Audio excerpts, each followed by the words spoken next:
Berkshire Hathaway Chairman and CEO Warren Buffett joining us just after writing his annual letter to shareholders. And Warren, this is a big deal. It's something that the investment community kind of waits on and sees as a must read because you spend so much time actually writing this yourself. Yeah, too much. When did you start writing the letter? Well, this one I started very early because I had one section in mind. It turned out to be the last section. But when I talk about the American tailwind, I probably wrote that in late summer, and then I work around different sections, but it takes a long time. Yeah, I am not a first draft writer. Well, for people who have been reading this for a long time, this letter was markedly different than you've written for the past 3 decades or so, because at the top, the opening of every letter in the past to this point has been Berkshire's percentage change in book value as the measure that you thought was most important. This time, you kind of stripped it out and said it's not the most important metric anymore for a couple of reasons. One is which Berkshire has changed so markedly, but also you just think it's not going to be the way that you'll be measuring things in the future. No, it's not the more relevant figure, at least over time, not in any 1-year period, but basically is market value, because we have become overwhelmingly an operating company, and we hope to become even more so than a company that really held a lot of stocks and bonds. I've actually talked about that in previous reports. I wouldn't have wanted to quit in a year where I got clobbered by the one I was dropping and was adopting one that made me look good. So I actually included them both in, and it was a good year to make the transition. And you said it's different. I've always had the image that I am talking to my sisters. I have 2 sisters. They're both Berkshire's, pretty much their whole investment. They're smart. They're not active in business, so they're not reading about it every day. But I pretend they've been away for a year, and I'm reporting to them on their investment. And then this year, because we may be repurchasing shares, I tried to have the vision that they were talking to me about whether they should sell their shares, and I was explaining to them exactly how I would look at it if I were in their shoes. So it's Dear Doris and Bertie at the start, and then I take that off at the end. But I'm talking to them, and I'm trying to talk to them in a manner where if they're practically entirely in Berkshire, and if they were thinking of selling some, here's what I'd want them to know before they made a decision. To do that, you used a new description for coming up with it this time, which was the idea of having 5 groves. You being maybe a timber company and having 5 groves that Berkshire's really invested in. You broke down and looked at each of them on a case-by-case basis, one being the non-insurance businesses that Berkshire owns, another being the equities bunch that you have, the final one's the insurance companies, but you also have treasuries and cash that you're holding. And and then businesses that you own part of, not all of, would be the 5 groves. That's pretty interesting. How'd you come up with the idea of just the groves? Because it is something that somebody who's not so steeped in business can get their head around pretty easily. Well, Berkshire, has dozens and dozens and dozens of companies. And when analysts look at it, they want to go out and figure out, how many boxes of Valentines we sold, at our candy company.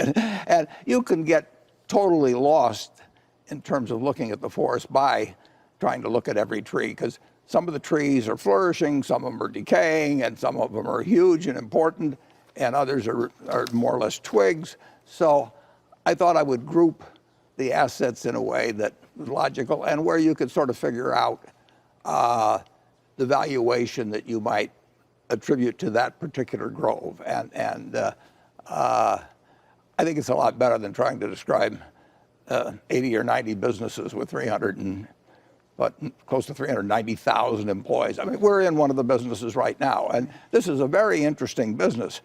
But we've got Jordan's in Boston, we've got Star in Houston, we have R.C. Willey, and to go through every one and tell them about the latest store we opened, and it's much better just to look at them in groups because they make sensible groups. To that point, this is the Ask Warren show, and we have gotten a lot of questions that have come from viewers, some from Berkshire shareholders, others from people who are just longtime watchers. I'd like to bring up a question that comes from Marcelo P. Lima. He writes in, and I think this comes from Twitter, Mr. Buffett, in your letter, you note that some of Berkshire's trees are diseased and unlikely to be around in a decade. Which ones do you have in mind, and how do we prevent healthy trees from joining them? Yeah, well, I did say that, but I would not name the ones that have major problems just from a morale standpoint with the people. We're going to keep running them, but we have companies that are on the downswing as well as on the upswing, and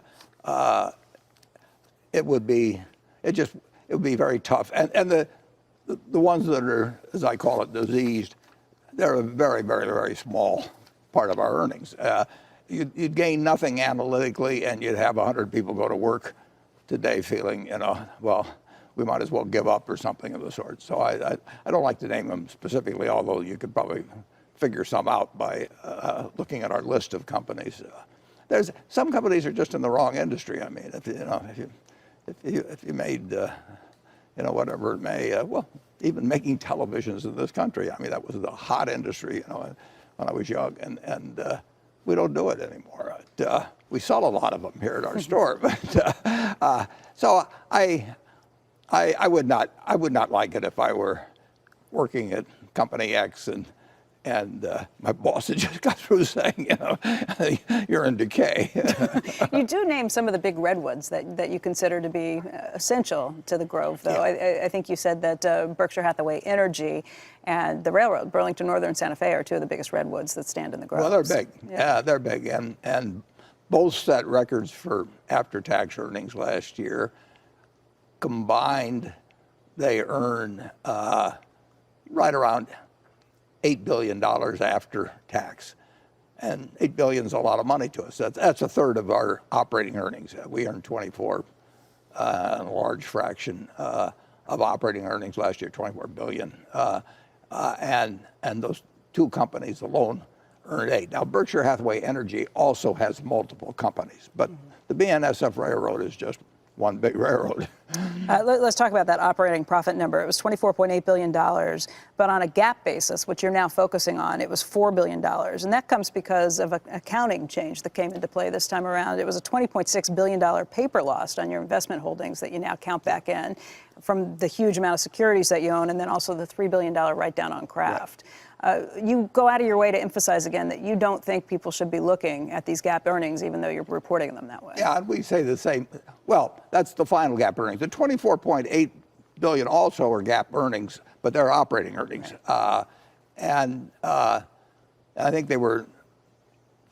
we had some outside tailwind on that, but they were 41% greater than any year we've ever had on operating earnings. But beyond that, we have this large portfolio of stocks and also the write-down in Kraft Heinz. But the main thing was the portfolio of stocks. And we've made a lot of money in stocks over time, but there's been years when we've lost money too. And I tell the shareholders that we expect to make money on stocks over time. We haven't got the faintest idea what years will be up or down. And then they changed the rule last year so that unrealized gains or losses are recognized through GAAP income. That had not been true for dozens and dozens and dozens of years before. So that changed our figures. But that's what I explain. That's why I tell Doris and Bertie what's happened in accounting during the year as well as the business. But you should point out, this time it was a decline of more than $20 billion. There will be quarters where you'll see a huge upswing, and you don't think people should pay attention to the upswing either. No, that these are just fluctuating numbers. No, they should pay attention to how we do over 10 years in the stocks we own. But actually, the way the rule works now, every minute it's recorded in earnings. It's mark to market, and we're buying stocks that, in some cases, we will hold 10, 20, maybe even longer years. And those companies are retaining earnings. They're reducing the number of shares. They've got a lot of things going for them. And I have bet a lot of money. We had $173 billion of equities at year end. And I love having those, and they will make us money over time. But I have no idea what they'll do in the next year or two. All right, let's talk through a few other questions that have come in from viewers just regarding Berkshire while we're here.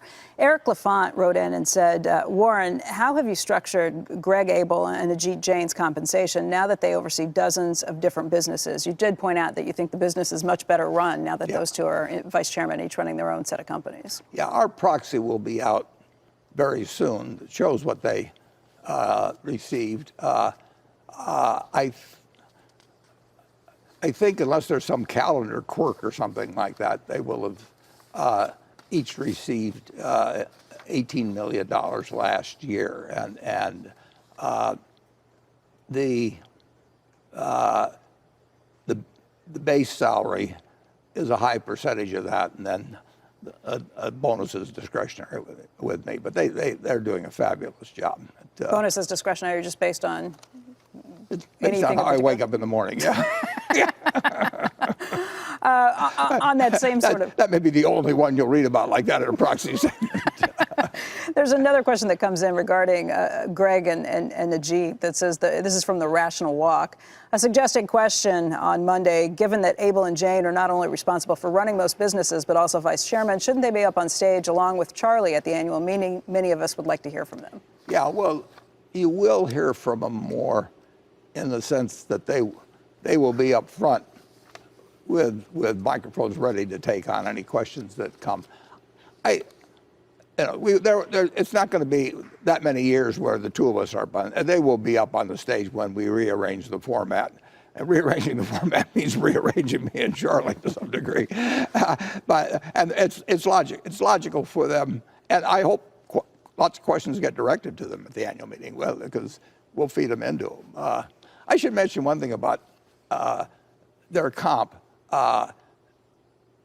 There's this rule, and I may not be giving it to you exactly proper, but there's a rule for public companies that you get to deduct only $1 million unless for compensation, unless the excess is tied to some formula. So everybody pays, you can be running the super company of all time, and they tend to range the base salary so they're $1 million or $2 million, and then call the rest something that qualifies under the IRS where they get the deduction for it. I didn't know that's why. Oh yeah, well, believe me, every company knows it, and their employment consultants know and everything. So you have all of these salaries, but then they have something that makes it very easy for them to make a lot more money, and that money is deductible, whereas I don't think what we pay in the way of excess, I think it's over $1 million, is deductible. But I mean, it would be a joke, and so we are paying them a fair amount of money, I believe, that's not deductible. Whereas at almost any other company, you see that they're designing it so that it is deductible. I always wondered why the base salaries, it's ridiculous. I mean, it's so transparent, but it makes everybody feel good. They passed it, I don't know, 10 or 20 years ago, and immediately everybody, we just had this revelation that now that you're really only worth a base salary of a tiny amount, and they came to me about designing something like this, and I said, it's just a joke. I mean, we're not going to pay them $1 million a year. So, they've got huge responsibilities. So you'll see a little different situation. I think the bonus I give them, I think it was 16 base and 2 bonus. I think the 2 is probably deductible. So 619 on the East Coast, and you're already making friends. Well done. Let's get to another question from the audience. This comes from Brian Chan. He asks, how are Ted and Todd's performance since they joined about 8 years ago? The money managers who are there, have they? Ted Wechsler and Todd Combs, have they performed better than index? Charlie said recently that most money managers did not add any value compared to an index. Yeah, the first few years, each of them, they came at a slightly different time, maybe a year to a year and a half or something different times. And they got well ahead of the index, and they got paid compensation. Now, they got it paid, so it came in thirds, so that it could be clawed back 2/3 of it if they missed the second year and so on. Overall, they are a tiny bit behind the S&P each by just almost the same margin over the same time. Over the entire period. Over the entire period, and the entire period is a little different for both of them. They now manage about 13 billion each. They've done better than I have. So Well, that's a good measuring stick. Yeah. So no, it isn't the measuring stick, but I mention it because if I don't, somebody else will. So they also, both of them, have done an incredible amount of work in terms of acquisitions, and Todd, and particularly on our medical venture. Anything at Berkshire, we made an arrangement with Lee Enterprises in terms of managing our newspapers. Ted handled all that. I mean, he got my approval on it, but he did a million details, and they're both. They both have contributed all kinds of ways to Berkshire, but it's been a tough time to beat the S&P, and but that's the deal we've got with them, and they've got a small carry forward of deficiency to make up. I mean, they had some clawed back earlier. They made pretty good money first few years, substantial. Some of it clawed back because of the 3-year look-back arrangement, and then now they've got a small carry forward. Okay. Another question that came in. But they've done better than I have. I want that clear. Tony Dickinson writes in, what changes should we expect from Geico with the transition from Tony Nicely to Bill Roberts, and how do they approach leadership differently? They're two peas in a pod on that. I mean, they've worked together so long. They're so compatible. They have the same feelings about Geico. I mean, nobody can quite match Tony's feelings about Geico, but there's just no change. I was at a meeting of Geico that they had maybe 40 of their top executives, and everybody went around and introduced themselves and gave the length of time they'd been with Geico. I think the shortest time any one of those people said was 19 years. Wow. Geico grows its own. Warren, we're just sitting down with you for the first time since the news last week that Kraft Heinz put out. There was so much news, it's hard to even summarize it all. They came out with earnings that missed expectations. They said, by the way, it's not going to get better in 2019. They revealed that there's an SEC investigation taking place into accounting. They wrote down the value of the brands by just over $15 billion. Were you surprised by any of this news? What did you think of what happened? Because the street was surprised. The stock was down over 30%. Yeah. Well, I may have learned a week or 10 days before about something like the SEC investigation. And I'm not on the board, but Greg's on the board, and I talked to Greg, and Greg had been talking a lot to the head of the audit committee, and he's a terrific guy, Jack Pope. But the write-down, I do my own write-downs in my mind. So I was not surprised by that, although the accounting firms look at write-downs a little differently than I do, but I would not argue with them on it, and I can give you some math that would substantiate it. I've been watching. I was wrong in a couple ways on Kraft Heinz, but I think we talked the Glide Luncheon time about the packaged goods brands losing some ground against the retailers. Was that just over a year ago? 6 months ago. Okay. The Glide, the packaged goods companies are always in a struggle with retailers. Our family had a grocery store for 100 years, and we went through it. Then we didn't have much bargaining power.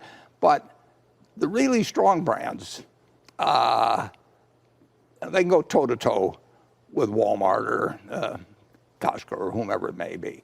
But the weaker brands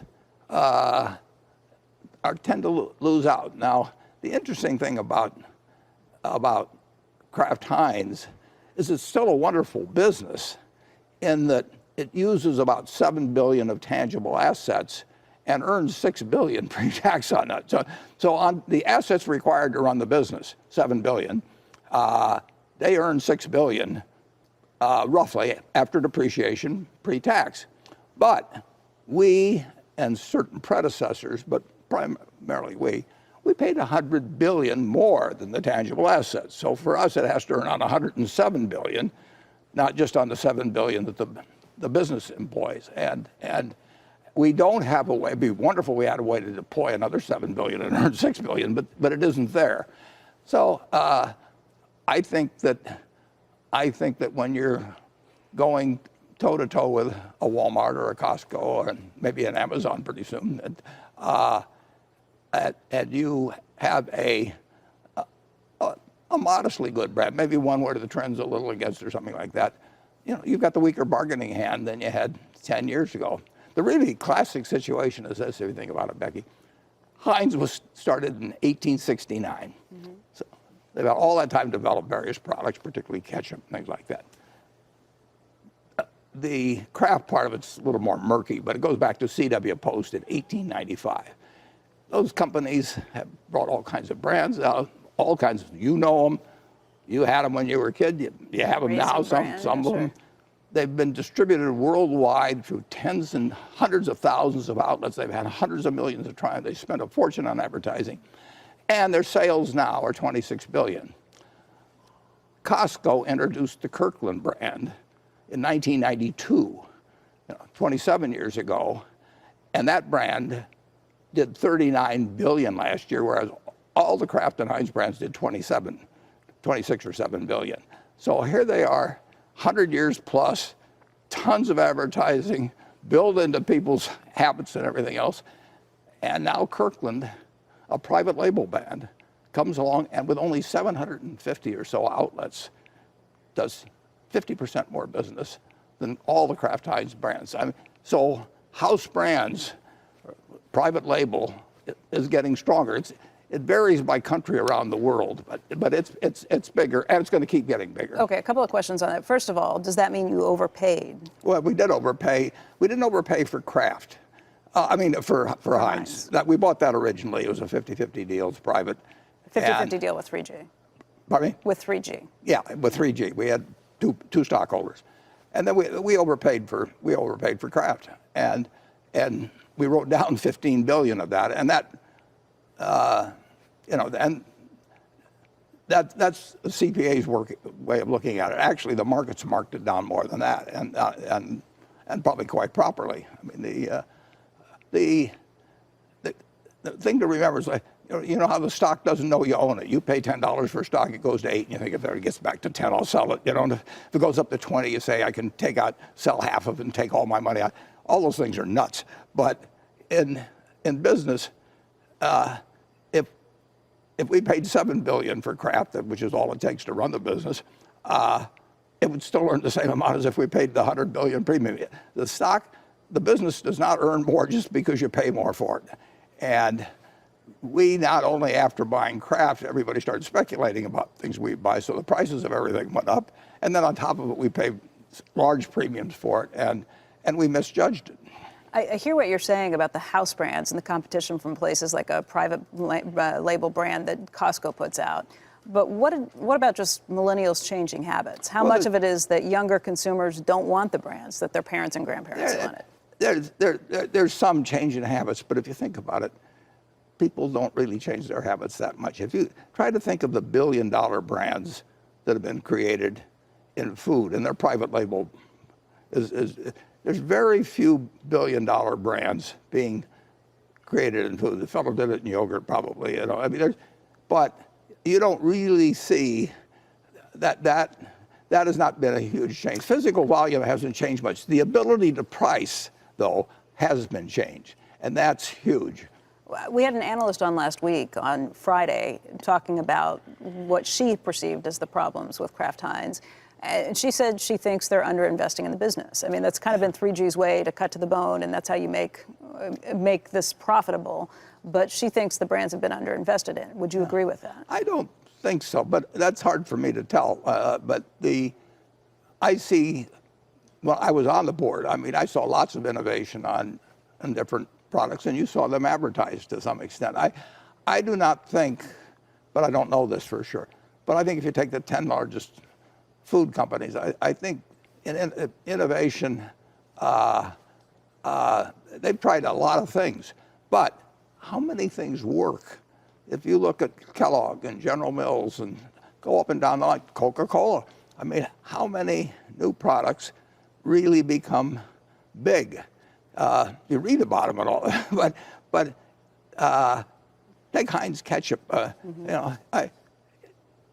It's got 60% of the ketchup market. It's got higher percentages in other parts of the world, and it's a very, very, very strong brand. Philadelphia cream cheese is a strong brand, but other brands are weaker. And that you are right, certainly, that in certain categories, maybe in a Kool-Aid or Jell-O or something like that, they go back 75 years or something, and there's some secular trend against that, but that isn't the key. I mean, they cut costs not in innovation or in product quality or anything like that.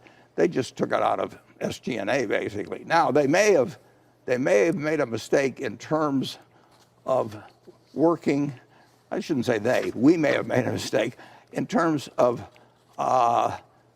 trying to push hard against certain of the retailers and finding out that we weren't as strong as we thought we were.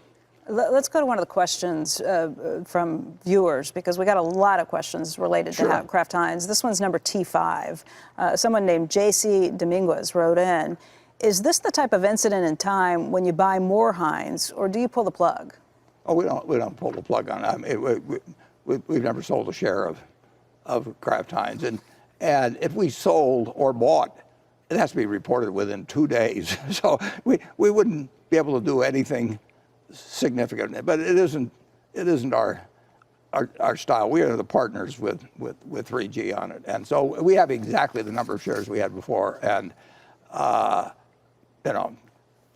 I guess I should never say never at age 88 in terms of what somebody else might do.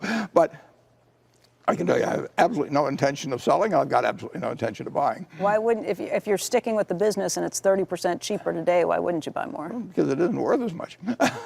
So you think it was a fair write-down that the market at 35, you've got 1.2 billion shares out. So that's 42 billion for the equity, and we owe 30 or 31 billion. So the whole company is selling for 71 or $2 billion. And as I mentioned, it has about 6 billion of operating income. Now, for 6 billion, would you pay a lot more than 72, where it doesn't look like it's going to be going up for a while? Maybe even, well, they said it was going to go down in 2019. There are other things, I think, where you get more for your money and better prospects. Not that I regard the prospects for Kraft Heinz as terrible. I mean, I would, if I had to bet one way or another, I think people will eat more of our products this year than last year. But if you see better places to deploy money, why don't you sell? You can't, well, we can't, as a practical matter, move around tens of billions of dollars that easily. But beyond that, well,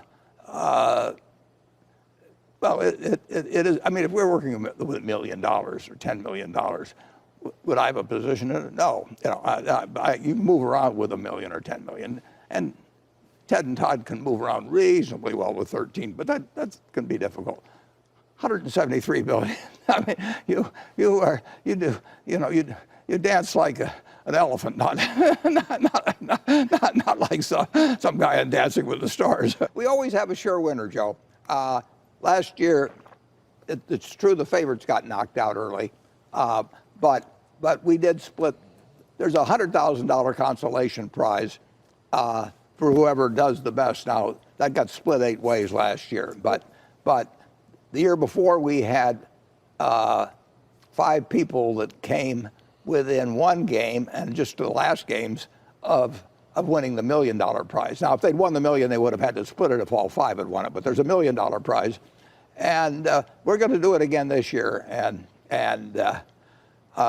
we limit it to employees of Berkshire, but close personal friends of mine who have a brick also may be entitled to enter. Joe, he invited you to enter last year and you didn't do it. No. We were doing other things where depending. Let's do it again this year, Warren, with a Creighton versus Xavier thing, because They both have losing sort of records, and they're not doing quite as well. Although Creighton just beat Georgetown, and yesterday Xavier just beat Villanova. I don't know if you saw. It was pretty good. So let's do something there, and let's see. There's a NetJet card I could think about. I don't know what the payoff's going to be, but let's see who goes further. You can get another brick. Exactly. If I'm lucky. I get 30 seconds on the program versus a NetJet membership for you. Is that it? Kind of. I'll tell you what I'll do. I'll let you name the bet, and I will let you name the stakes, and we'll go from there. Whoa. Really? This is the honor system, Joe. You know. Yeah. Okay, let's do that. Now you're talking his language. But you know, he's very crafty and very smart. Like he sent me a NetJet card. It had my name on it, but it was absolutely useless. It was like it was like I use it as a luggage tag. It wasn't worth anything. You said NetJet cards. You didn't say it had to work for extra flights. That's a starter card. That's a starter card, Joe. We got big things in plan for you. I do have great things to talk to you about. I'm worried. I mean, I think you think the market's expensive, Warren, so I want to talk to you about that. I mean, you don't like to say that, and you say long term it's going to be fine, but you've got a lot of metrics you're looking at there, like the market cap to GDP or GNP.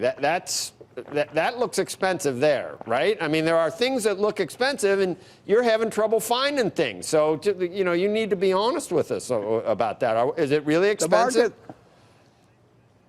Joe, it depends on interest rates. We've talked about that before.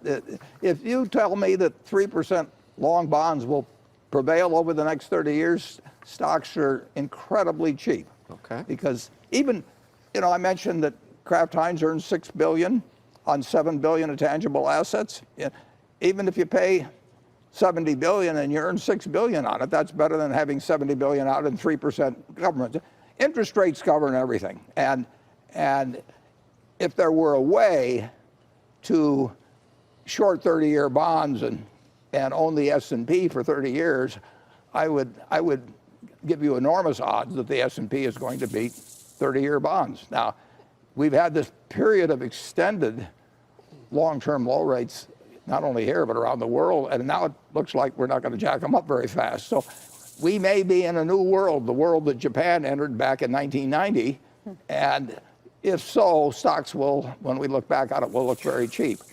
But, this has not been the history of the United States to have these continued low interest rates. So if I had a choice today for a 10-year purchase of a 10-year bond at whatever it is, or 10 years, or buying the S&P 500 and holding it for 10 years, I'd buy the S&P in a second. Well, that brings us to a question that a viewer wrote in. This is T67. Piyush Pant says, from the annual report in the 13F, it looks like Berkshire was the least active in the public markets in the quarter when the stocks were the cheapest. You also did fewer buybacks in the fourth quarter when Berkshire was cheaper. Was taking the foot off the gas in the fourth quarter a conscious decision? And based on what you just said, we got all these signs that look like the Fed was not going to be raising rates in the fourth quarter, too. So why wasn't that a buy signal for you? Well, I thought stocks were a buy in the fourth quarter, just like they did in the third and second and first quarter. But sometimes we have other things in mind, too, that may use a lot of money. And sometimes they work out and sometimes they don't. But what does that mean? You were holding your cash in case a deal came through? We had at least one deal possibility that would have been very large. And so I liked stocks in the fourth quarter, but I would like buying a business even better. Is that deal? And incidentally, I did say in the annual report that we expect to be net buyers of stocks in this year. We have not been net buyers, I should point out. I mean, the market's gone pretty much straight up. I still think stocks are more attractive, but I have trouble buying it when every day it's up. The deal that you just mentioned, is that potentially still on the books? No. So it's I don't think it is. No. Is it a deal here in the United States? Yeah, is it bigger than yeah? Is it bigger than a bread box? I'll give you a hint. It's on this planet. So you went out of your way in the letter to say that you do think buying businesses outright is more expensive, even though you don't think stocks are too expensive. No question that, yeah.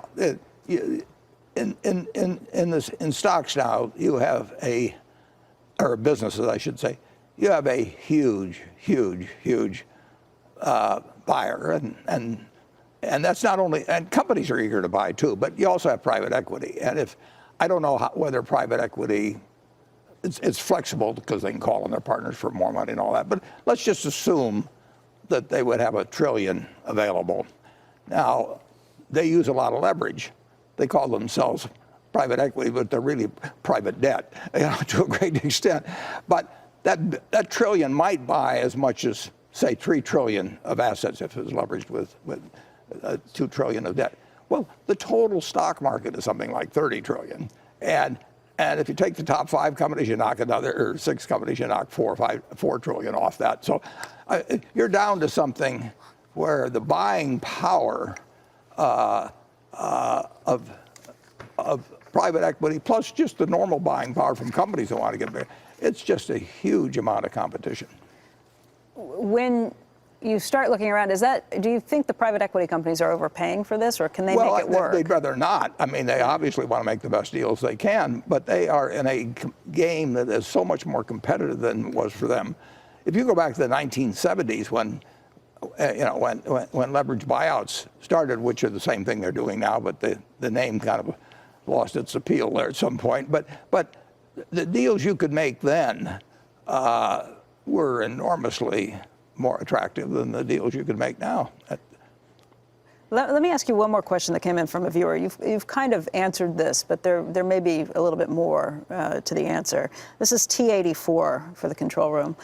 Nick writes in, why didn't a large acquisition happen for Berkshire during the fourth quarter 2008 sell-off? Are you anticipating a much bigger decline in the market? Or was, I guess maybe it was the timing of it. Maybe it was so quick. Yeah, well, there too, in 2008, for example, we were going to buy Constellation Energy. We ended up buying the stock and making some money on it. But that was part of a deal. When Constellation fell apart, and it was in the fall of 2008, I was watching the tape, Dave Sokol was watching what was going on, and we basically called each other at the same time, and he was on a plane with Greg to Baltimore. Greg Abel? Yeah, that day. And we contracted to buy it, so we were ready to buy that, and we tried on other things, and but we participated in marketable securities big time at that point too, as you know. Mm-hmm. I think we spent $16 billion in 3 weeks, when nobody else was spending anything. When was that? Well, between about September 15th and October 7th or 8th. And then we already had another $3 billion committed to Dow, which was not going to get taken down until later on. So we went through our cash pile pretty fast, too fast, actually. You have a huge cash pile right now, though. What is it, $112 billion? Yeah, we're. And that doesn't even count the other $20 billion in cash-like. No, that does count. I mean, but the 110 or something like 13, that. Whatever it was, that counts 20. And I never get right down to 20 anyway. But we've got a lot of cash, and we'd love to use it. But we're a private equity firm that's going to borrow 6 or 7 times what they call EBITDA, which I don't use as a metric. They're going to pay more than we are. And as I said, we paid too much for capital. If you pay too much for something, it doesn't accommodate you by earning more money to make you look good. It earns what it earns. And if we'd paid 10 billion less for crap, it would have still earned the same money, basically. This question that comes in, this is F7 control room. Doug Wofford writes in, Warren, when you come across bad news on a holding, for example, Kraft Heinz, can you share the sequence of criteria you use to determine if the stock is on sale and buy or a bust and to sell? What really concerned you as to what is in back of a dip? Yeah. The stock market is there not to instruct me. It's there to serve me. So if there's bad news and the stock goes down, the question is, is the long-term valuation changed? And there was certainly bad news at Geico when we bought it, for example, but there was bad news in American Express when I originally bought it back in the 60s. It was the best investment the partnership ever made. So what you like is bad news about a fundamentally good business. And then you got to make sure that it's still a fundamentally good business. But no, bad news on a good business. We're better off because Apple stock is down significantly from where it was 4 or 5 months ago than if it stayed there. Apple will probably, they may not, but they have said they're going to go down to cash neutral. They could do it either by acquisitions or dividends or repurchases, and my guess is it'll be mostly repurchases. They're about $130 billion away from cash neutral now. If the stock were at 200, it would buy 650 million shares. If it's at 150, you buy close to 900 million shares. We're way better off, if it's at a lower price when they're repurchasing shares.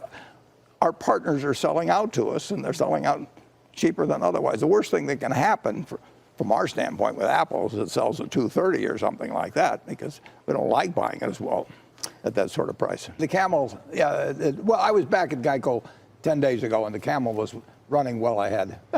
Yeah, you should win some type of mad, Mad Men or advertising. Mad Men? You single-handedly, turned that into, people need to do that. Geico, what the heck is a Geico? It's a government, it would have gone nowhere. But you ramped up all that ad spending, and look at it now. So, you really sort of, they owe you, the whole advertising industry. Joe, I am so glad that you remember that I was the one that came up with the idea of Geico, the gecko. That lizard. People at Geico misremember that entirely. They think it was their idea, and I remember the days I sketched that little guy out and said, "Why don't we try the?" That happens on the show a lot. I know. We don't. Neither one of us get credit where we, that people forget what we do. Yeah, I know that. All right. Yeah. Well, it's the heavy our day will lifting. come. Hey, Warren, let's talk a little bit about what Joe was just talking about. And Joe, stay there, because I know you wanted to ask about BYD. That might play into this. The trade talks with China. Yeah.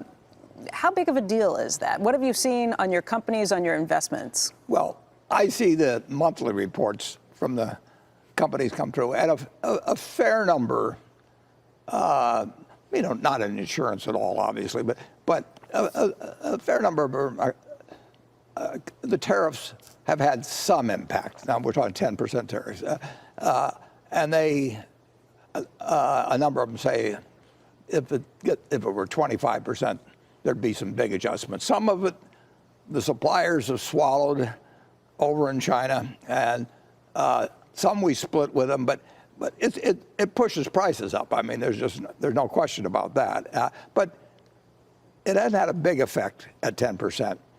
A number of them told me at 25%. The world changes. You either get a lot more money for your product, or you source it differently, or you do something. So are you relieved to hear of the deadline being extended and being pushed off, that March 2nd, it's not all going to go to 25%? Well, I'm relieved at the idea that there's still some chance that sense will prevail. It is bad for China. It's bad for us if we get into some kind of a trade war. And negotiations are tough in something like this. This is a big deal to both countries, and to some extent you're playing a game of chicken, and because it hurts both countries. And I generally think when two very smart countries have something very important at stake, they'll end up making rational decisions. I've been figuring that way with the Russians ever since the nuclear bomb. That even though you get all kinds of tensions, and people generally figure out what's best for themselves, and the best thing for both China and the United States is to work out something sensible that both sides can live with. Did you think there was valid reason for amping up these negotiations, for saying, hey, hang on a second, we're not getting a fair shake? Well, I think we haven't been getting a fair shake to some degree, but I think we can sustain, to some extent, the United States can do things that no other country can do. So as I think a number of smaller countries, for example, if they want to run trade surpluses with us, and it strengthens their economy, it doesn't hurt us that much. I think we've got a role to play in the world that way, but I don't think we can be Uncle Sap either. Joe, you have some breaking news? Yeah, out of the General Electric, breaking to a lot of us that we realized GE had this much money tied up in biopharma. The company General Electric is selling its biopharma business to Danaher. Kind of interesting, Danaher, for $21.4 billion, and $21 billion of that will be in cash.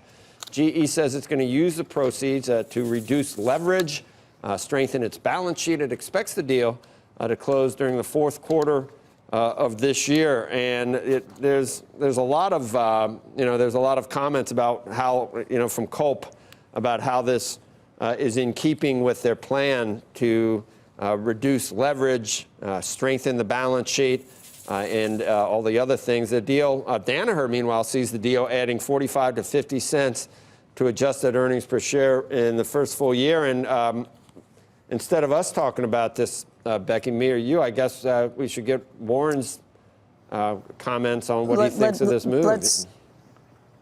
Let's do just that. And I do want to bring up, this is something, Warren, that we got viewer questions about, too, randomly. GE. Control Room T102, Brian Savage wrote in, Mr. Buffett, given the recent turmoil with GE, do you believe Larry Culp is the right man for the job? And if you could advise him, what would you inform him he should do? Lastly, if he is the guy, why haven't you invested in a company like GE, given your current funds? Yeah. Well, I think you should sell the medical operation for $21.4 billion to Danaher. I mean, that sounds. I think that GE should deleverage. No great insights there. They believe the same thing, I'm sure. They owe more money than they should at present, and they should sell assets to some degree, not in a fire sale at all. And this is not a fire sale price. So I applaud what was just announced, and I've met Larry. Had a terrific record at Danaher, we are a big customer of GE. We are a big supplier of GE. I've had some connection with the company for decades, and they did call us in 2008 when they needed money, and so. I think all America's cheering for GE, but I'm certainly one of those that is cheering. Have they called you more recently? Well, I've talked to them off and on over the last year or two, but I've said the same thing pretty much as what I'm saying right here. Mm-hmm. Joe, you have other questions on this front? Not so much on that. I got a lot of things, obviously, that we want to talk about, and I guess Warren probably does know GE pretty well. Does he have? I'd like a little more color to his comments on GE. He probably doesn't want to do that. What's your expression? What do you say? You criticize by just generally, but you praise by category. Criticize by category, praise by name. Yeah. But so I guess I can't get you to just slam GE, 10K. Or email or anything. Huh? No, you'll never get me. No? You'll never get me to do that. What a mess, though, no, right? And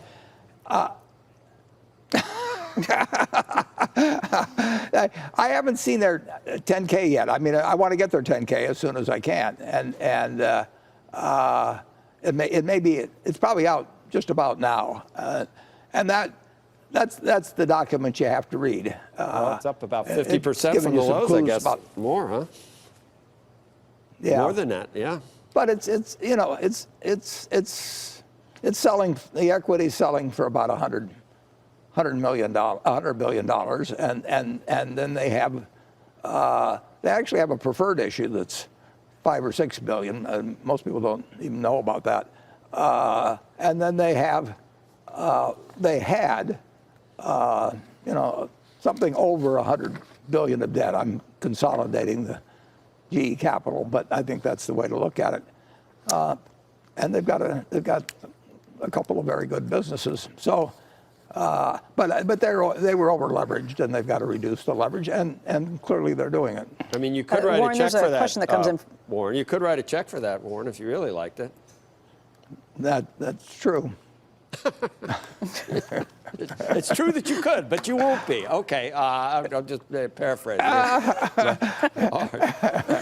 There's a question that came in from a viewer, and I asked this because we're talking about GE, and it's one of many companies that's looking at unfunded pension liabilities potentially down the road. This is T54 Control Room. Brian Bannon writes in, how do you see the unfunded pension liabilities across the United States affecting our economy over the next 10 years? Well, if you're talking about the corporate sector, the unfunded liabilities have been working their way down because all the new companies don't go for defined benefit plans. So you've got, if you take the 4 or 5 largest companies in the United States, they don't have defined benefit plans.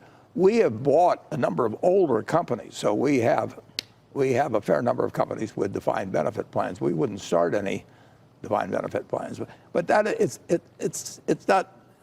it's not a huge problem in corporate America. I mean, you have a Sears and the Pension Benefit Guarantee Corp gets involved, and there'll be others, but it's way less of a problem than it was 10 years ago or 20 years ago. In the public sector, it's a disaster, and it's interesting to me when they talk about these relocation problems, and New York and Amazon, all that sort of thing. If I were relocating into some state that had a huge unfunded pension plan, I'm walking into liabilities because, I mean, who knows whether they're going to get it from the corporate income tax or my employees, with personal income taxes or what. But that liability isn't going to, you can't ship it offshore or anything like that. And those are big numbers, really big numbers, and they may come. You can delay a long time. I mean, you're getting pushed maybe somewhat. But the politicians are the ones that really haven't attacked it in a good many states. And when you see what they would have to do, I say to myself, why do I want to build a plant there that has to sit there for 30 or 40 years? Because I'll be here for the life of the pension plan. And they will come after corporations. They'll come after individuals. They're going to have to raise a lot of money. I mean, when you say that, the states that come to mind, having not looked at those statistics in a while, would be Illinois and New Jersey at the top of the list. Well, as I say, I praise by name and criticize by category. well, let's talk about that decision of Amazon to say forget it to a second headquarters in New York City. We were with Charlie Munger on that day. This was February 14th, just a week and a half ago. We were with Charlie Munger the day that announcement came out, and Charlie had some pretty firm comments on it. He said he thinks it's crazy that states like California and others are basically driving the rich people out. What do you think about it? Well, I heard Charlie on that, and as he says, they don't have kids. They don't, and a good many of them are charitable. They tend to give them things that are around them, and they don't use the services nearly as much relative to their taxes that they pay as the average person. And he says they use the hospitals. Obviously, well, a state like Florida, which has no income tax, attracts a lot of rich people. And in Texas, when people relocate there, the fact that there's no income tax is a real factor. And I don't know about those two states specifically, but I have a feeling that their retirement plans are in pretty good shape compared to the old industrial states. You get legacy liabilities when you move in. Nebraska's in very good shape for a long time. We've really been against the state having any debt. Now they get around that with leasing sometimes. Well, what we're talking about is state versus state. Yes. You're now talking about some new taxation plans that are being recommended in Congress or by specific senators or congressmen that are similar to some of those policies that we've seen in the states. I mean, if you just run through it, Elizabeth Warren with her wealth tax on anybody over $50 million,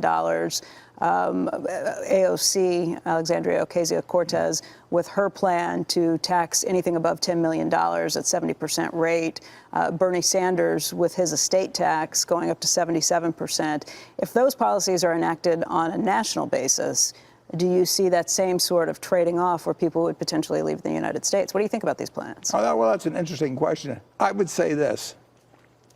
If tomorrow everybody in the world had a chance to make a one-time change in where they lived, 2 billion families all over the world, the only time they're going to get the chance to make the change.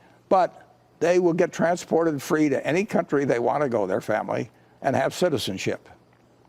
What do you think is going to happen tomorrow? A lot of people coming to the United States. A lot of people are going to come to the United States. Very few people are going to leave. North Korea might have a small decrease in population. I mean, the point is, this is an incredible country. And it's true that right now we're raising $3.3 trillion and spending probably 4.3. We're going to have a deficit of about $1 trillion in a very good year in the cycle. I mean, a year of prosperity.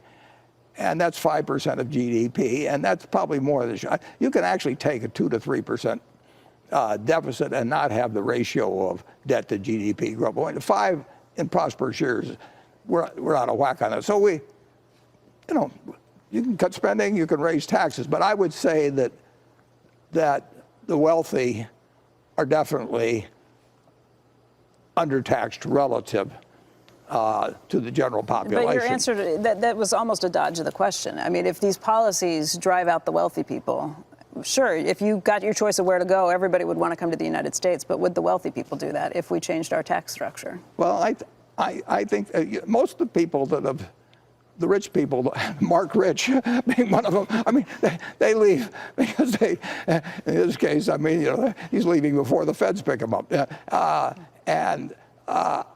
I don't think, if you offered most of the rich people, if they were sane anyway, and you said, if you stay, we're going to take half your net worth, and if you leave, you can take it all with you, and you're 88 years old like me, am I going to leave the United States? I could move.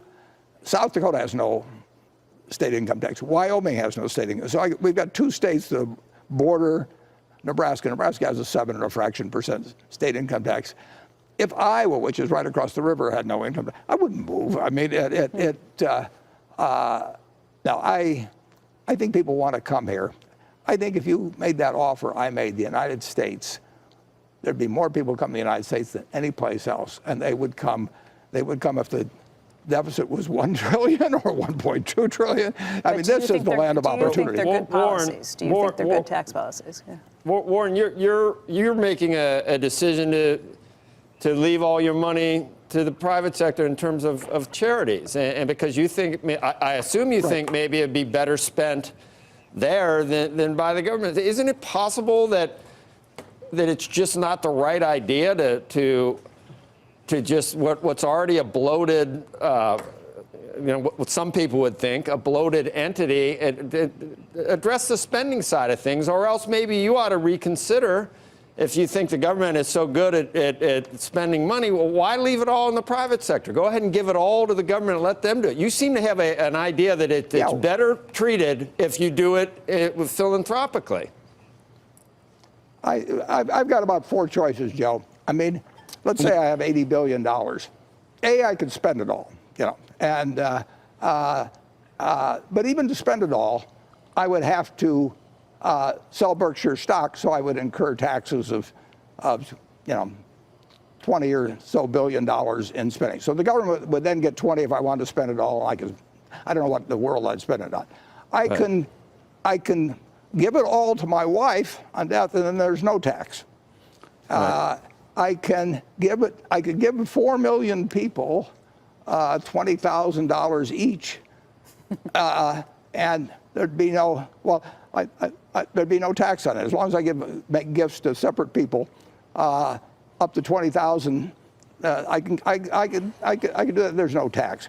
One thing you could do, the estate tax is the wealth tax. I mean, in theory, you get taxed on wealth on the estate.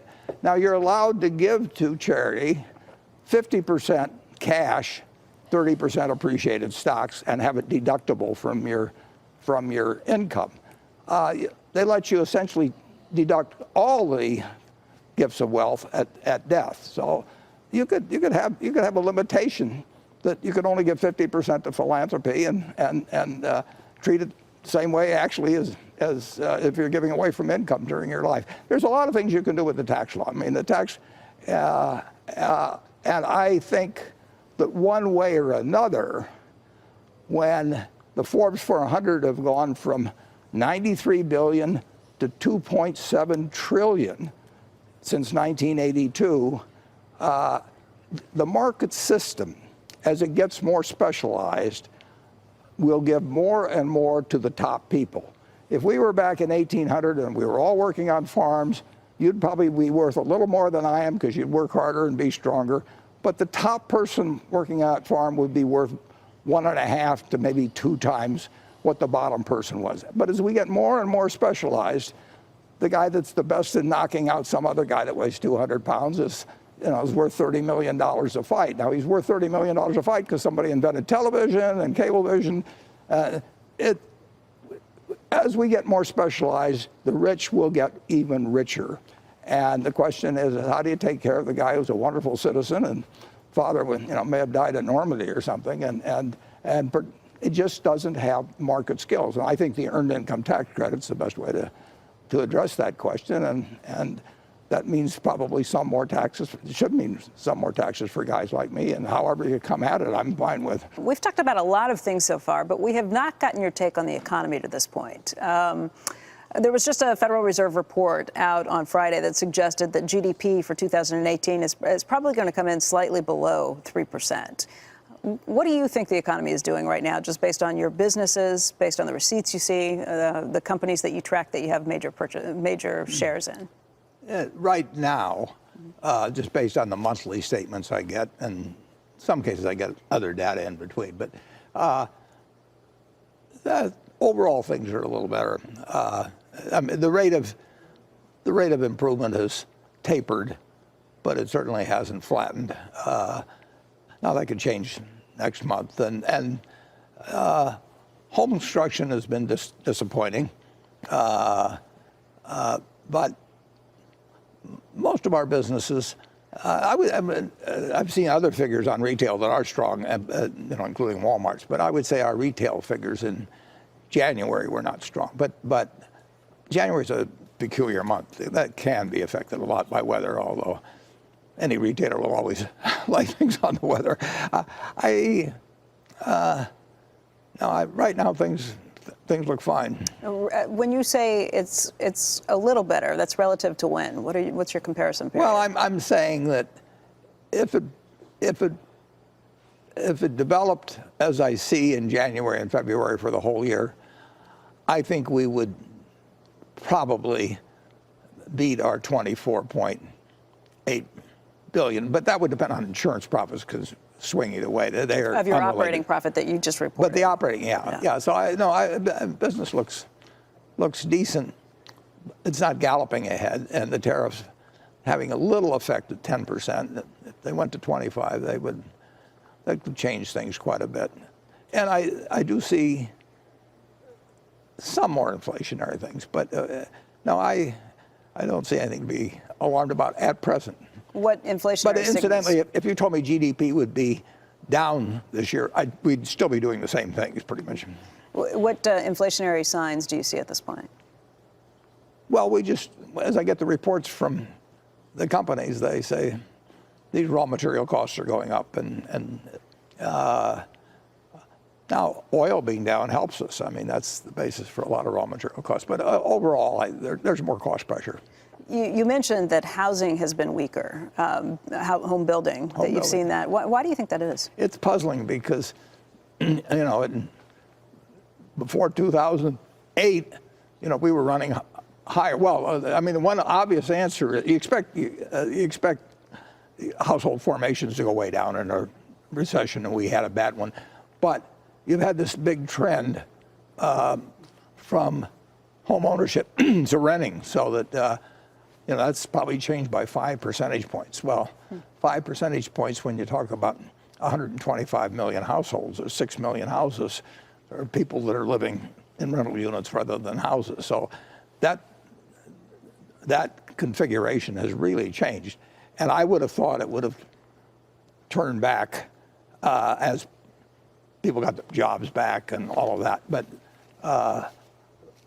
single-family construction is really, I think it's been quite weak compared to what you would expect after 10 years of recovery and with the stock market, quadrupling from the lows and unemployment at 3.7%. People are just making different choices. Jay Powell, the chairman of the Federal Reserve, is set to testify before Congress on Tuesday and Wednesday of this week. Based on what you said about the weakness in housing, based on some of the downturn that you saw, did you think he made the right move by signaling a much more dovish take last quarter? Yeah, I don't I don't second guess him at all. I think he's a terrific choice for Federal Reserve Chairman. He actually was at the Treasury in 1991 when Solomon was in trouble, and I saw him make a lot of very good decisions for the United States government. He's a smart man, and he's very level-headed, and he understands both business and economics, and I don't think you could have a better chairman. So I will never second guess him. I know you don't make a lot of investing decisions based on what the Federal Reserve chief or anybody else is saying, but what would you be interested in hearing from him this week? What might you be listening for? Well, I read what he says, but it doesn't affect anything we do. Like it just doesn't. I mean, it doesn't affect it in investments or in, the amount of money we're going to spend on the railroad this year and energy or anything. We're plowing ahead always. We always spend more than our depreciation, and we know the country is going to make lots of progress over time, and we don't think we're smart enough to jump in and out as to when the time is. A couple of questions that came in from viewers when it comes to the economy. One is T19 Control Room. Rashad Khan asking, do you think the 10-year yields are likely to rise from current levels in the long run? I don't know what the long run is. Yeah, well, I'm amazed that 10 years into a recovery, or 9 years into the recovery, 10 years from the panic, I'm amazed that rates worldwide are what they are. This is not classical economics to have trillions and trillions of dollars still at negative interest rates, with the world doing really very, very well. I don't know. I don't understand it. I don't think the economists really understand it. I mean, they got to explain it somehow. But that's the real question for stock investors. Are these rates more or less a new normal? And people who thought the Japanese rates in 1990 couldn't possibly stay where they were, that turned out to be suicide for the people that shorted Japanese bonds and so on. We live in a world that wasn't described in classical economics. Do you think it's because of the experimentation by central banks around the globe? Well, I think that the central banks did what they had to do after 2008 and 9. In fact, I think Europe was a little late doing it, but when Draghi finally said, we'll do whatever it takes, the only one that can say that is central banks. And I think central banks behaved very well post the recession. You've mentioned twice this morning how we could potentially be in a situation like Japan, where these interest rates stay at these incredibly low levels. Will it work out better for us than it has for Japan? Well, the answer is I just don't know. But Japan also has a declining population and no energy resources. And we're a different case than Japan. We're here at the Nebraska Furniture Mart today, and I know that you've talked a little bit before we came on the show this morning just about Rose Blumkin, who founded the Nebraska Furniture Mart. You bring up immigration, so I thought maybe now would be a good time to talk about that. She came here in 1917. Yeah, she came over here on a boat from Yokohama, and she landed in Seattle, and I've got the manifest of the boat here, and I've got her entry papers, and she couldn't speak a word of English. The Red Cross got her to Fort Dodge, Iowa, where her husband was. She spent 2 years there, couldn't pick up the language there, so they decided to come to Omaha, where there were some Russian Jews, and they would feel at least they had a home of sorts. And she sold used clothing and did various things, had 4 children, and 15 or so years later, she'd saved $2,500, and you're in what became the largest home furnishing store in the country, except we now have a larger one in Texas. But in the 50-something largest market, she took $2,500 and turned it into the largest home furnishing store. And the punchline is that she couldn't read or write. And I've got a contract here that we signed. This is what I came out with. I typed this up in 1983, August 30. 2 pages? Yeah, it's really just one page. I mean, this is a signature page here. And that's her signature at the top, and as you can see, it's just a scrawl. And we did not get an audit. We did not look at the property records to see. I just said, Mrs. B, do you owe any money? And she says, no. And that was it. How much did you pay?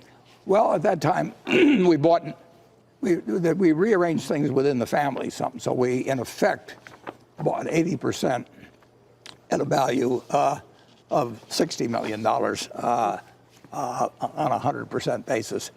But we had, well, we shook hands, and I felt like I had the Bank of England on the other side. And then she went on to work until she was 103. If any of my managers are out there listening, that's sort of a yardstick we use now on retirement. And was a marvelous, marvelous woman. And never went to school a day in her life. And when the family sat down for dinner, they sang "God Bless America" before eating. It's an incredible story. Warren, in the annual letter this year, you write about the American tailwind. Yeah. Well, as I point out in there, on this March 11th, in a couple of weeks, it'll be 77 years since I bought my first stock. And I paid $114.75 for 3 shares of City Service Preferred. But if you'd been a pension fund and you put $1 million into the S&P 500 at that time and reinvested it, during my investing lifetime, that million would have turned into $5.3 billion. You would have gotten, for every dollar you put in, you've gotten over $5,000 without ever reading a headline, an annual report. You didn't have to know accounting. You just had to believe in America. And you didn't have to pick the right stock. You just picked America. And if that isn't a tailwind, it's more like a hurricane. I mean, it is. American business has done incredibly well, and America's done incredibly well. And and I go back and I point out that there were 2 77-year periods before that, and that takes us back to George Washington getting inaugurated. And there wasn't anything here then. And now you have $108 trillion of household wealth in the United States. We've got something that works. And that framework wasn't that we were working harder, it wasn't that we were smarter, but we had a framework that unleashed human potential. And just think of that, 3 77-year periods, one of which I experienced, and you couldn't help, but all you had to do was believe in America. And you got very, very, you didn't have to read the newspapers, nothing. You didn't have to pick a stock. That worked the last 77 years, but there's a question that came in, T29. This is from Scott Baker. With so many people in the S&P index funds, is it still market neutral and the best investment vehicle for most people? Yeah, I think it's the best investment because most people don't know how to pick stocks, and most of the time I don't know how to pick stocks. I mean, it's not an easy game, and by definition, people are going to do average. I mean, if you take everybody in aggregate, and if half of them are paying big fees and jumping around and paying brokerage commissions, the other half have to do better. No, it is. As I've told people, and my widow will, I've instructed the trustee to put 90% in an S&P 500 index fund and 10% in governments, just for a feeling of security. But there's been no better bet than America. There's been nothing like it. There's one question that came in from, this is F20, Ahmad Abu Rashed, who said, would a strong and sustained shift to the left in fiscal and economic policy rip away at American business tailwinds moving forward? Yeah, well, my dad thought, communism was coming in the 30s. And, he was very anti-Roosevelt. All my life I've been hearing half the country say that if the person favored by the other half wins, things are going to go to hell. And so I pointed out in my discussion, I've lived under 15 presidents 14 of them I've invested under. I didn't invest under Hoover. I was a little young then. But 7 were Republicans, 7 were Democrats. I mean, after this last election in 2016, most of my friends were for Hillary, and they thought, sell stocks, dig a cave, do whatever it might be. And I told them they're crazy. You do not want to have a political view in investing. And most people put it through a political prism. They just can't keep their politics out of it. They can keep their religion out of it. With politics, they just have to look through those glasses. And if you'd done that, if you'd been a staunch Republican or a staunch Democrat through these 77 years, you'd have missed out on a lot of the party. What about now when the parties are kind of in flux? Donald Trump was not a typical Republican, and Bernie Sanders now looks like he's leading the way in some of these polls. He wasn't even a Democrat until recently. He's a socialist his whole life who just caucused with the Democrats. Well, he was an interesting candidate in 2016 because I would, he came close. And I would say that 90% of the people that voted for him hadn't heard of him 2 years earlier. That's really unusual. And it's given hope to a whole lot of other people who are entering this time. When you look at what Sanders did, when you look at what Trump did, a whole lot of people look in the mirror now and say, well, man, that could be me. So Sanders, the big appeal I think he had was he had unusual authenticity. I mean, they all want to seem authentic, and they are authentic in a certain way, but they do move around as the polls come in and their advisors come in. You had the feeling when you listened to Bernie that he was saying exactly what he believed. Now, you can agree with it or not, but that's a very appealing characteristic in a candidate. It may not be enough to carry anybody to victory, but it makes people notice you. They really do know to some extent whether you believe what you're saying when you're out there on the stump. And Bernie really did hate billionaires and the campaign financing. I mean, he was talking authentically, and he's still talking. I'll absolutely give him that. Do you agree with his policies or his proposed policies? I agree with certain things that make him mad. I don't like the campaign finance laws, and I also think that the inequality gap has widened and will continue to widen unless something is done about it. But I also believe that the most important single thing is to have more golden eggs to distribute around. So I don't want to do anything to the goose that lays the golden eggs. And we've had the goose that lays more and more golden eggs over the years. Unbelievable in this country. So we've got something that works in terms of the market system, in terms of turning out lots of goods and services people want. The question is, what happens to the person who's a decent citizen and doesn't have market skills? And we can solve that. A rich family can handle if they've got 6 children and one of them isn't as good in the market, is just as good in every other personal quality. They take care of them. And we've got $60,000 of GDP per capita in the United States. That's 6 times what it was when I was born in real terms. So we can take care of people, and we should. But we shouldn't screw up the market system. Well, Bernie looks mild compared to some of the candidates who are running to the left of him. Well, that's because people have seen how it worked for him. There's somebody who wrote in, this is T13, Ted Waller. This is probably based off a play off of some conversations we've had with Jamie Dimon, but he says, do you still consider yourself a Democrat? If you look I'm not a card-carrying Democrat, but I never have been. I voted for a fair number of Republicans. I've given money to Republicans. I am not Bob Strauss called me one time because he wanted me to handle finances in Nebraska. He said, the question, his first question, Warren, are you a card-carrying Democrat? I said, no, I'm not, Bob. I don't think either side has an edge in virtue or anything of the sort. I mean, I think that they have different views on things, and I think that by the time they get in politics, they sort of stake out their positions, although they move them in a period like this when they think it may help to be further left. You see people that sort of had a new vision all of a sudden because they saw how it worked for Bernie. But no, I will vote for more Democrats than in the last 30 years, I've voted for more Democrats than I voted for Republicans. I was president of the Young Republican Club in 1948 at the University of Pennsylvania. I ran for delegate to the Republican National Convention in 1960s, the only office I've ever run for. When we were just out with Charlie Munger, he said he didn't think much of too many politicians, but he did like what Mike Bloomberg did in the city of New York. What do you think about Bloomberg as a potential candidate, and what do you think about Howard Schultz potentially running as a third-party candidate? Well, I won't answer you on most questions, but I'll answer you on political. I would, if Mike Bloomberg announced tomorrow that he was a candidate, I would say I'm for him, and I think he would be.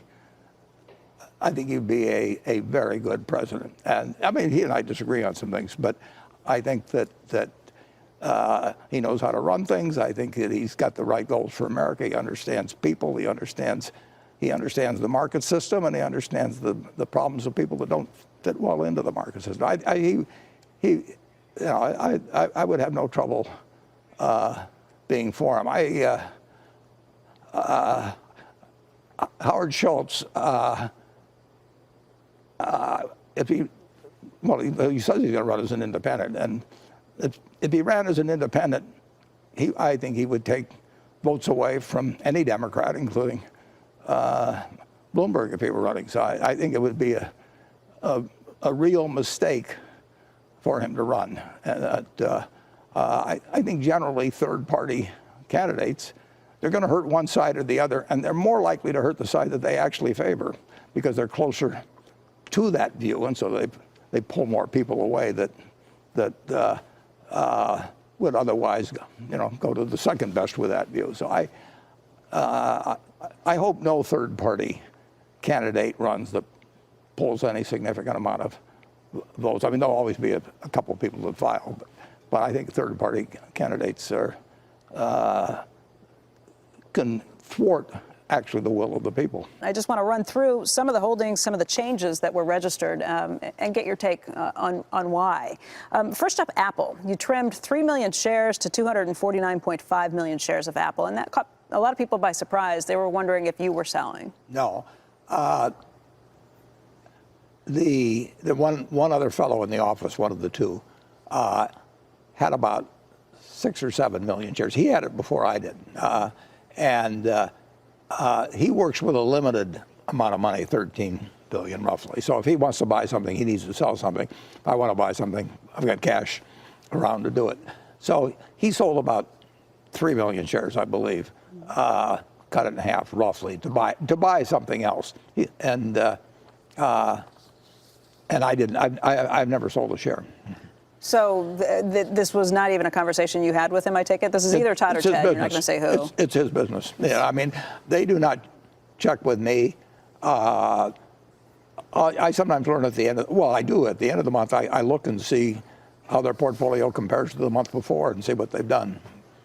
This generated a lot of questions from viewers, and let's go to one, T14. Jedi Marcus wrote in, if you loved it, meaning Apple, undervalued at $200 plus and $1 trillion valuation, at $200 plus and $1 trillion valuation, why would you sell any this past quarter? You've answered it already. You didn't sell. Yeah, and incidentally, I've never paid $200 for any stock in Apple anyway. Would you start buying at 160 or something? Was that? No, no, I think or the average cost about 141 or something like that. Okay. There was a question that also came in from Rick Safaraz. This is T90.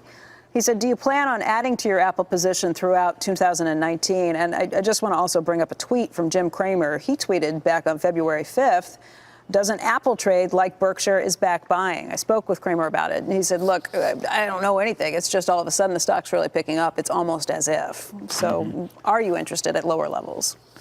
I'm always interested at lower levels in a number of stocks we own. There's some where we really can't go over 10%, and generally I don't like to go over 10% because it complicates life quite a bit. With banks, it actually throws us into the bank holding company ground. So there are stocks that I would buy that we own 9 and a fraction %, and I actually may be selling a little bit because they're repurchasing their shares, and I don't want to drift over 10%. But Apple, I don't see myself selling. The lower it goes, the better I like it, obviously. I mean, Apple is not one of those 10% stocks. Don't you own about 5% of the shares? About 5%. So is this a situation where you have been buying since it came so much lower at the end of December? It's really not back to where it may have briefly, very briefly got there, but if it were cheaper, we'd be buying it. We aren't buying it here. There was another question that came in. This is T91 from Umar Zubair, who said Apple decelerated share repurchases from around $20 billion in the third quarter to around $8 billion in the fourth quarter, just when the stock price went down by about 30%. In fact, Apple repurchased 0 shares in December of 2018 when the stock hit a 52-week low. What are your thoughts on Apple's repurchase deceleration? Well, and Apple has said publicly that they've repeated it, that their goal is to reach what they call a cash neutral position, where their debt is roughly equal to the cash.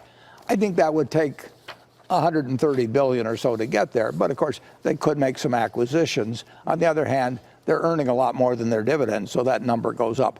Mentally, I say to myself, we're very likely, and a lot of things could change this with them, and the lower the price goes, the better it gets, but they should be at 4 billion shares probably in maybe 3 years, and so our 5% would become something over 6% at that point, and I like that prospect.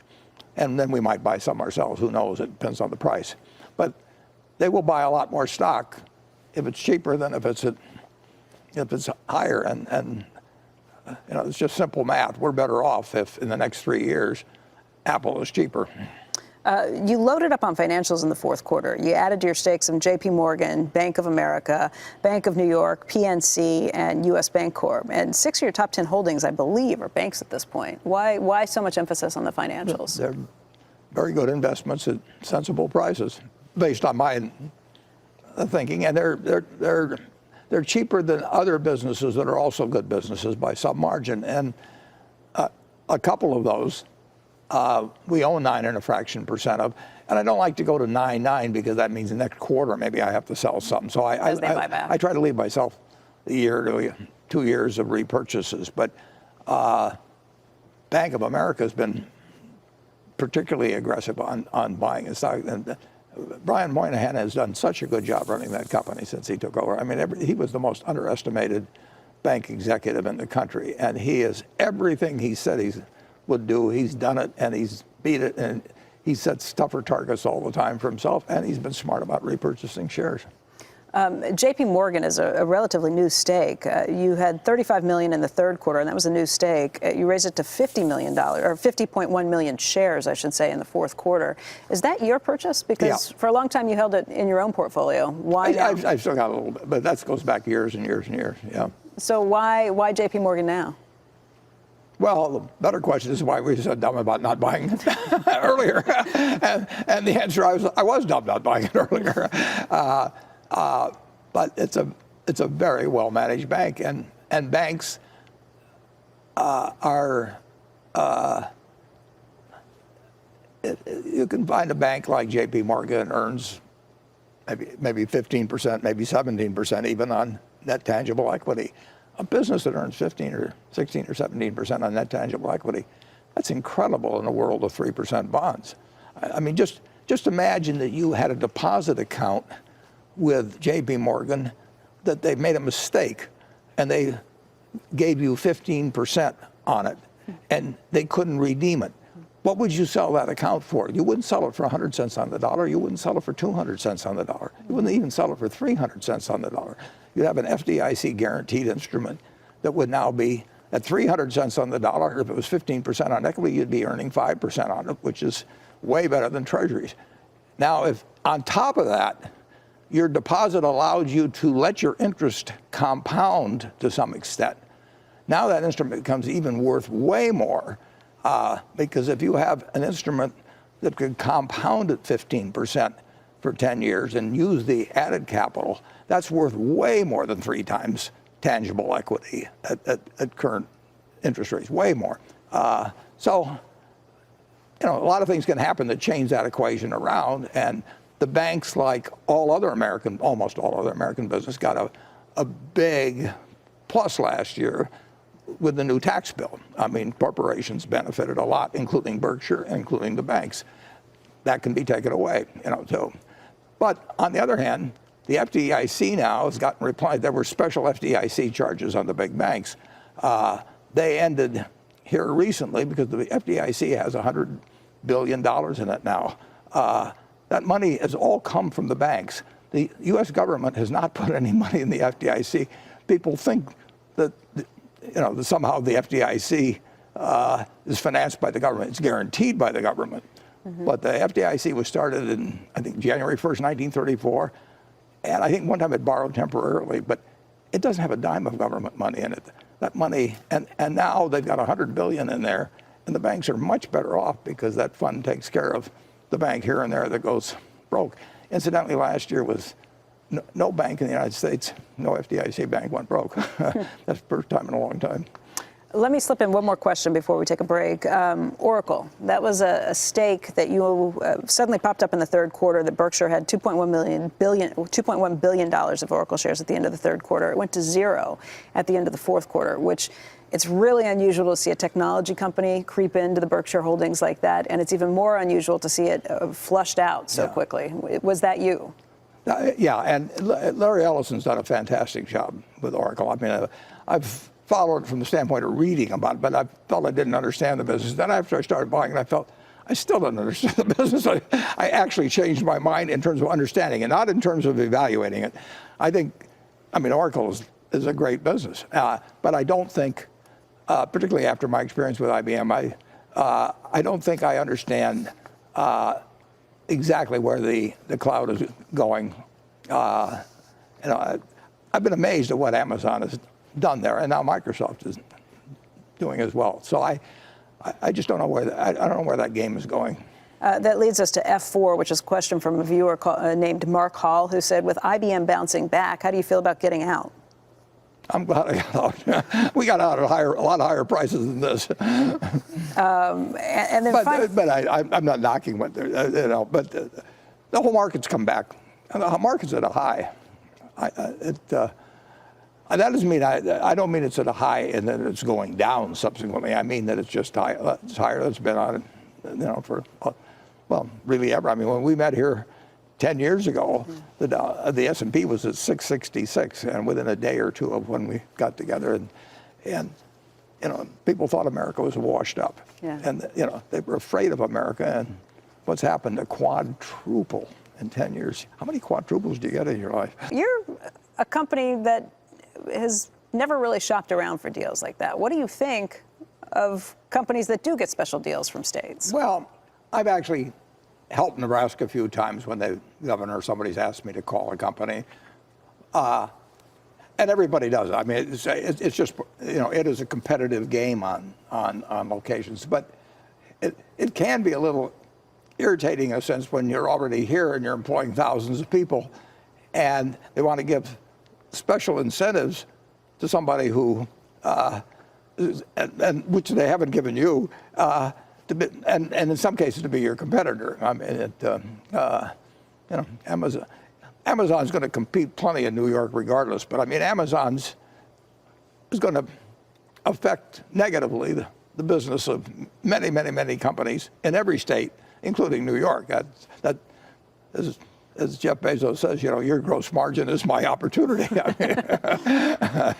Does that mean you think New York was right to turn down the deal, or to kind of second guess the deal that they had originally proposed? Well, that's what happened is they both got to the altar, and then the dowry was changed in a sense. I don't know all the details, and you're in a tough position if you're a company negotiating with public officials, because the public officials really can't necessarily be the last say. Whereas at the company, if the CEO says that you got a deal, you got a deal.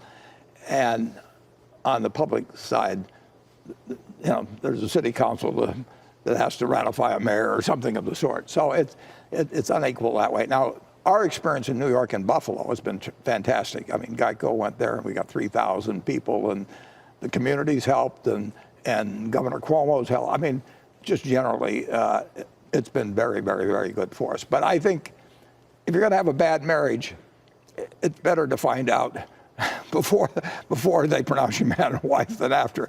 They're both hurt a little bit by the fact that it went there. I mean, it makes people think twice about doing a deal where the community may get upset about you for one way or another, or that the politicians can't deliver on it. And from Amazon's standpoint, I mean, it hurts them a little too. Not a great big way for either one, but it's no plus to have things fall apart. So you really, as much as possible, you want to have that sort of thing sealed before. But you need labor unions, you need political figures. I mean, a lot of things can tank it on the public side. You know Jeff Bezos very well. In fact, you're working with him and with Jamie Dimon on this healthcare initiative between the three companies. Can you give us an update on where things stand right now? Well, we've got a terrific fellow in Atul Gawande running it. It is a long-term problem. I mean, a process. And when we get through, we have to not only have a better medical service. I think we've got a lot of great things about our medical system, but it is costing us now 18% of GDP, up from 5%. And it is a tapeworm. And if any other costs in America had gone from 5% to 18%, federal taxes have stayed quite constant around 18% for 40 or 50 years. Same time, medical's gone from 5 to 18. Now, the little double counting there because Medicare's in it. But so we've got to stop the cost situation. But what we're hoping to find is something that will not only do a better job for our employees, but have them feel better about it and stop the ascending rate. You know, every point you chew up of GDP comes from somebody else. I mean, there are only 100 cents in the dollar, but it's a very long term. I mean, and we'll get something done. The probabilities, you know, I mean, we're trying to change a $3.3 billion industry, $3.3 trillion industry. I'm sorry, that really for the people participating in it, they feel pretty good about it. I mean, the people getting the 3.4 trillion. The hospitals aren't unhappy. The PBMs aren't unhappy. The drug I mean, they may complain a little bit, but the people that are getting the 3.4 trillion are not screaming change, change, change. Right. What are your thoughts on Kraft Heinz following all the current news, and what is your biggest concern regarding Kraft Heinz' future? Well, we have some very, very strong brands at Kraft Heinz, and as I pointed out earlier, the company earns about $6 billion pre-tax, but after depreciation, not after amortization, but after depreciation, earns $6 billion on $7 billion of tangible assets. It's a fabulous business.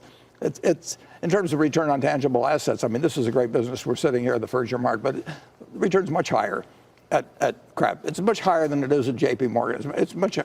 You go up and down the list. There's very few companies that are earning $6 billion on $7 billion of tangible assets. But we paid $100 billion more than the tangible assets in buying, and we overpaid in Kraft. I don't think we overpaid in Heinz, and we borrowed money that related to projections that have not been met. We earn a lot of money, but we were paying out a lot of money, so we had very little in the way of retained earnings to reduce debt. So our debt of $31 billion is higher than we projected originally to rating agencies and so on, and we need to bring it down, and it comes down very slowly. I mean, unless you sell properties. I mean, even if you cut the dividend from $250 to $160, that's $1.1 billion a year. But on $31 billion, you'll go the right direction. But there's a lot of there's real debt to be reduced.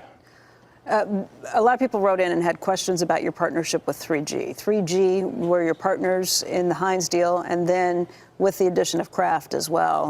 Let's go to T61. This is from James Shanahan. Mr. Buffett, how would you characterize the relationship with 3G today? Would you still consider additional deals with 3G? Yeah, I considered Georgie Paulo and his associates, but my primary contact's been with Georgie Paulo Lemon over the years, first meeting him on the Gillette board, and I think he's an absolutely outstanding human being. But a year ago, he pointed out that the game had changed in terms of brands. He gave a talk at some Forbes event or someplace, and that was a full year ago. And 6 months ago, I told you at the Glide thing that brands, it's not as packaged goods are not as good a business as they were. The really strong brands are, but we've learned that over the last few years as the struggle between the retailers and the brands has shifted toward the retailers, and that's why Kirkland is a very, very big brand. Walmart's going more to private label. There's some big forces on the other side. If you got a good enough brand, you can also call your term. Costco dropped Coca-Cola some years ago. They brought them back. Do you see that ever shifting, or do you think that the game is going to be this way, weighted towards the retailers, Well, except for the biggest brands? It certainly looks like, particularly with the addition of Amazon to the picture. I mean, when you have Amazon and Walmart fighting, it's a little bit like the elephants fighting. I mean, the mice get trampled, and I certainly don't see the retailer's position getting weaker. I mean, you have Aldi coming in and stronger. And you got Walmart's done a very, very, very good job. You had Doug McMillon on, but he carries around that list of the 10 top retailers from the past, and From every decade. to remind him, that it's hard to stay on top, but now you've got and a lot of other players too, but two particularly strong players that have got their foot to the floor, and to some extent will be pushing their own brands. In terms of the partnership with 3G, if the situation has changed, according to both Georgie Paulo Lehman, and to you, if brands are not as strong as they used to be, and as you've said in the past, it's gotten really much more expensive to try and look at any of these other consumer packaged goods companies and potentially buy them. Does that mean the whole 3G formula has kind of been upended? Is it really difficult to make it work if you can't go out and buy another company and then cut costs? Yeah, well, the acquisition just don't work as well. I mean, for one thing, the prices got pushed up, and anything, almost anything at a price can be good, not everything, but anything at a certain price can be bad. I mean, if you pay too much, you pay too much, and that doesn't change. And if you borrowed a fair amount in conjunction with it, it takes a while to turn it around. I do not see. Well, we're not in a position to buy additional brands, and I have not thought it made sense. As we've seen both prices change and the competitive position change somewhat. I still like I like the businesses we have. Very much, I'll be happy to be in Kraft Heinz 5 years from now or 10 years from now. I'm certainly happy to be Georgie Paulo's partner. He's a terrific human being and very smart on business. But you can say that we both misjudged the retail versus brand fight as to who would be gaining ground on the other. Watching what happened to shares of Kraft Heinz on Friday after all that news came out after the market closed on Thursday, I mean, the stock was down 30%, and I think for Berkshire alone, that was a loss of about $4 billion, on top of your $3 billion share of the $15 billion write-down. I know you wrote in the annual meeting, or the annual letter, about how there are days, because you have such a big portfolio, $173 billion in stocks, there are days with market volatility being back that you see a swing of plus or minus $4 billion on certain days. I know you're like Dr. Spock. You're completely emotionless when it comes to dealing with market moves. But is there any part of you that gets a little queasy when you see that you've lost $4 billion in a day? Not in the least. No, I mean, it makes me, assuming I like the business, depends which ones they are, but overwhelmingly during the fourth quarter, the things were going down. They were buying out their own stock.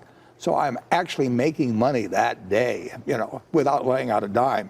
And then secondly, I can buy more of some, although a lot of them I've got that 10% problem with. But I mean, there are certain stocks I would have kept buying, except I was bumping up against the 10%. But no, I mean, if you paid X dollars a pound for a hamburger yesterday, and you go in today, and now it's at 80% of X, maybe you have a little hamburger left in your refrigerator or something. Do you tear your hair out over that? Or do you say, my God, this is terrific. The price is cheaper. What else in the world don't you like to buy cheaper than you're paying the day before? That's a fair point. If you're going to keep buying it. That's the very logical way of looking at things, the rational way. Hey, Joe has a question, too. Joe? Mr. Spock. Dr. Spock is that wacky guy Spock. that wouldn't console. Oh, right, he's the baby guy. That said, let the kids cry all I day. finally said something that got your attention. No, I actually wanted to ask about. I was just talking about Dr. Spock with my son. He was. I don't know. I don't know if you just let kids cry forever. I think you need to. Anyway. No way. No, you can't. You can't. That guy was wacko. I'm trying to explain Freud, too, another one. I agree. Anyway. Good luck with that. Can I ask quickly about that 60 Minutes and just some philosophical questions, Warren? Yeah. So the basic thrust of this piece yesterday on electric cars was that, at least the way I read it is, in this country, I think we're starting to feel like maybe the subsidies that Tesla gets aren't really a good way to do things necessarily. And over in China, they seem to be going the other way, where they are going to subsidize this. It's almost a state-run enterprise how much they're subsidizing electrical vehicles. As a result, the thrust of the piece was by 2025, they're going to be doing a couple of million, 3-4 million electric vehicles. We're going to be stuck down under 500,000. Is that what we should be doing here, in your view, or is there a reason you're invested over there in electric vehicles rather than here? I mean, is that the way to do it? Should we be subsidizing it completely here in the U.S., or do market forces allocate capital better? Markets are better generally, Joe. I mean, you know me on that. But that doesn't mean all the time. There's certain, but markets are better. I actually think electric cars, I think you're going to have a lot of people pushing electric cars in the United States, even though the subsidy is going away. I think it goes away at 200,000 units or something like that, and Tesla's hitting it and so on. But no, I think electric cars are very much in America's future, and I think much sooner than autonomous driving. But listen. I'm all for the Chinese doing what they're doing. I mean, in terms of the planet, it's a good thing. So I cheer them for doing it. I don't think we'll need to do it in the United States that much. But you're invested over there. You're not invested here, right?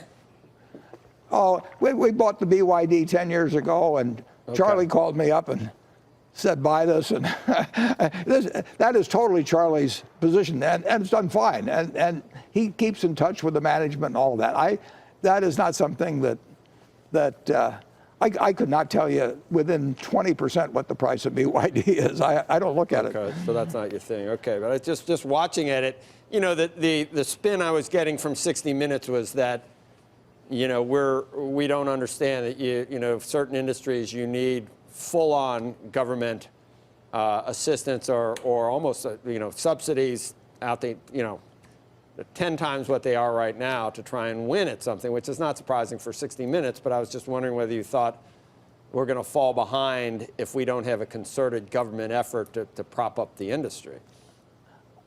I think there's a pretty concerted industry effort from what I hear. Yeah. I mean, no, I think you're going to see a lot more electric. And incidentally, I mean, we have an interest in Pilot Flying J, and so we have certain businesses that would be adversely affected with all electric. But I think we're going in that direction, and I think you'll see the American companies quite aggressive in that field.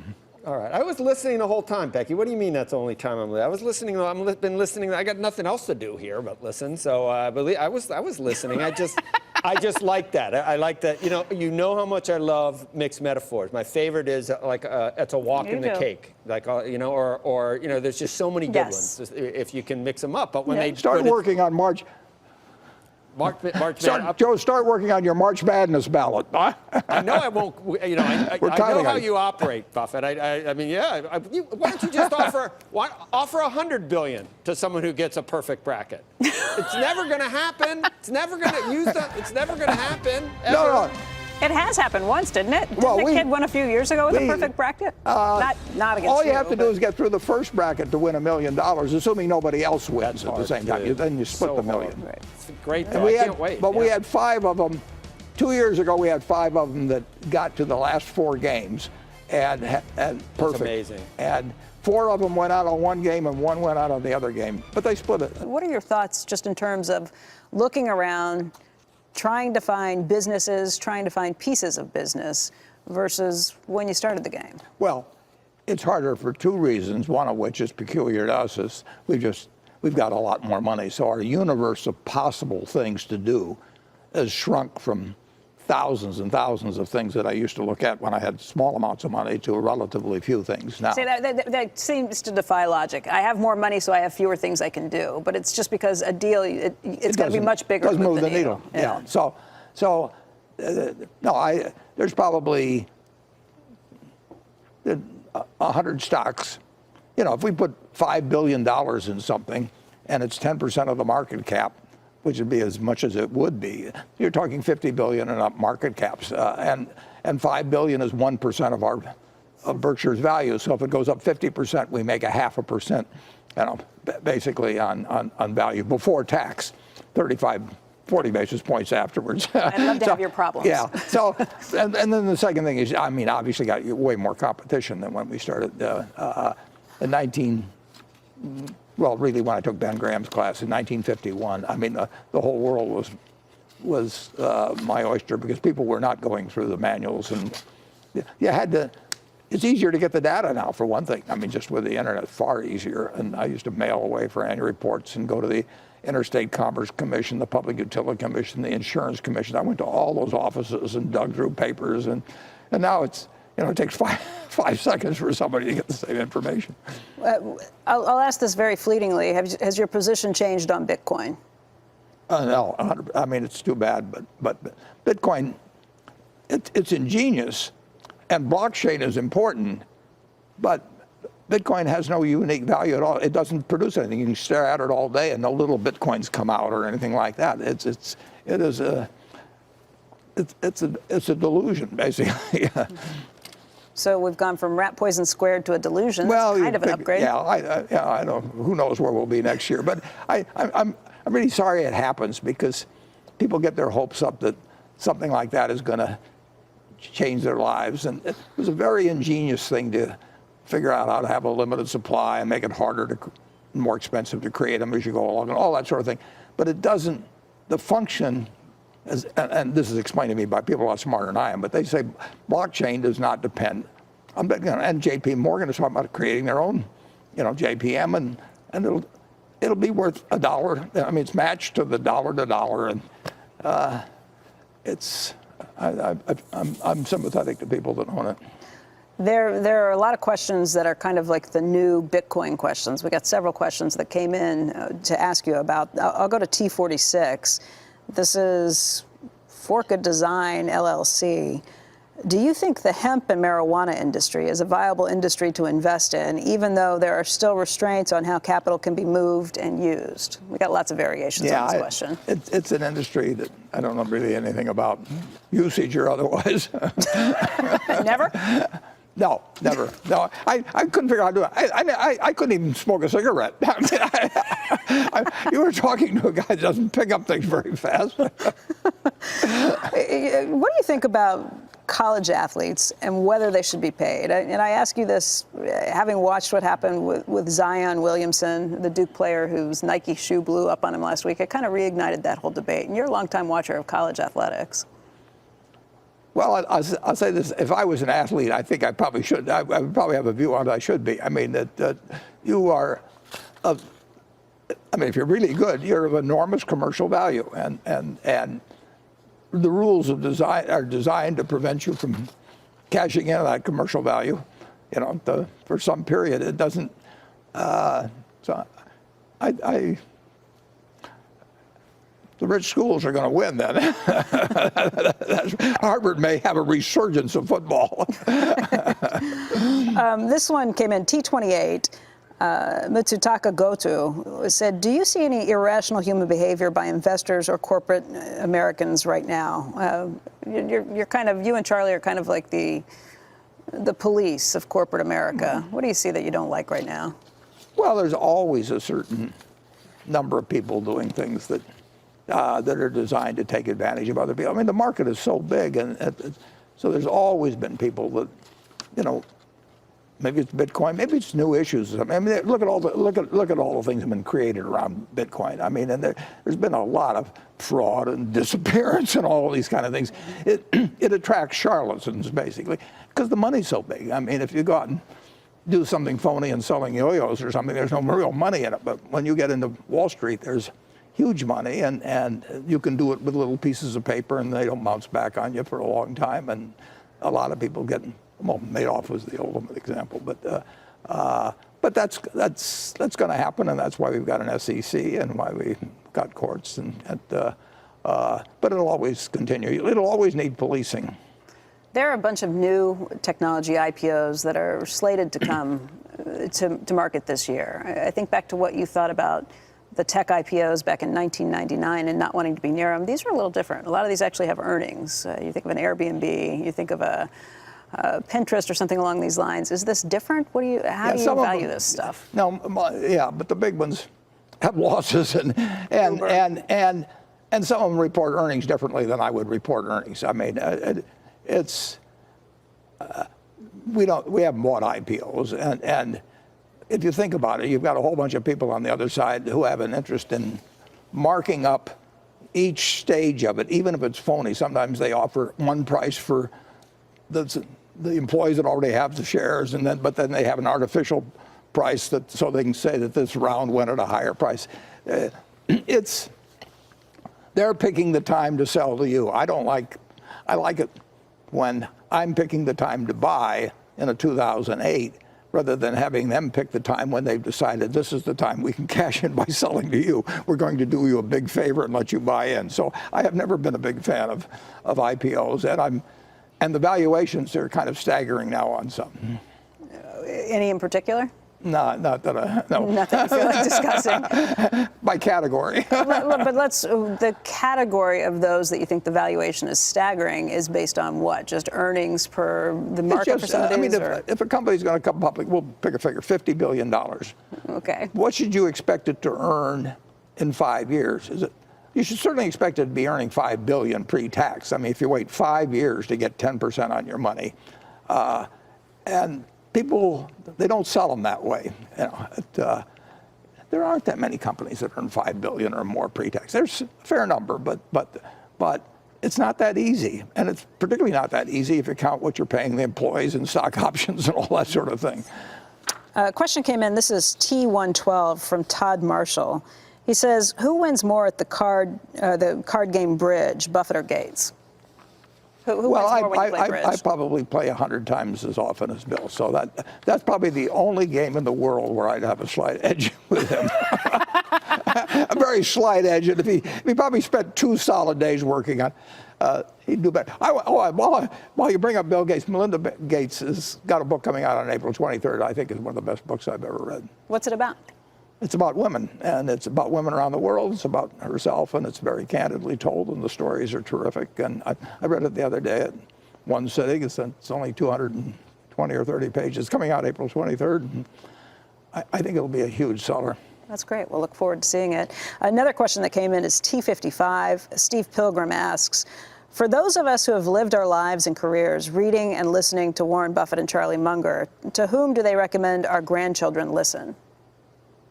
Well, I hope it's to us. But that would be sort of an actuarial freak. No, there's plenty of interesting writers. But I will tell you this, the fundamentals won't change. You're not going to discover anything new about investments in the next 50 or 100 years. I mean, it's buying a business. You have to know how to value the business, and you have to know something about how markets operate. But you don't buy a business unless you can value it. You have to learn how to value businesses and know the ones that are within your circle of competence and the ones that are outside. And that won't change. And it really gets back to investing is laying out $1 now or dollar purchasing power and getting more back in the future. And you try and figure out, how much you're willing to pay for that bird in the bush compared to the bird in the hand. Warren, we want to thank you for the 3 hours that you've spent with us today. We truly appreciate your time. Thank you.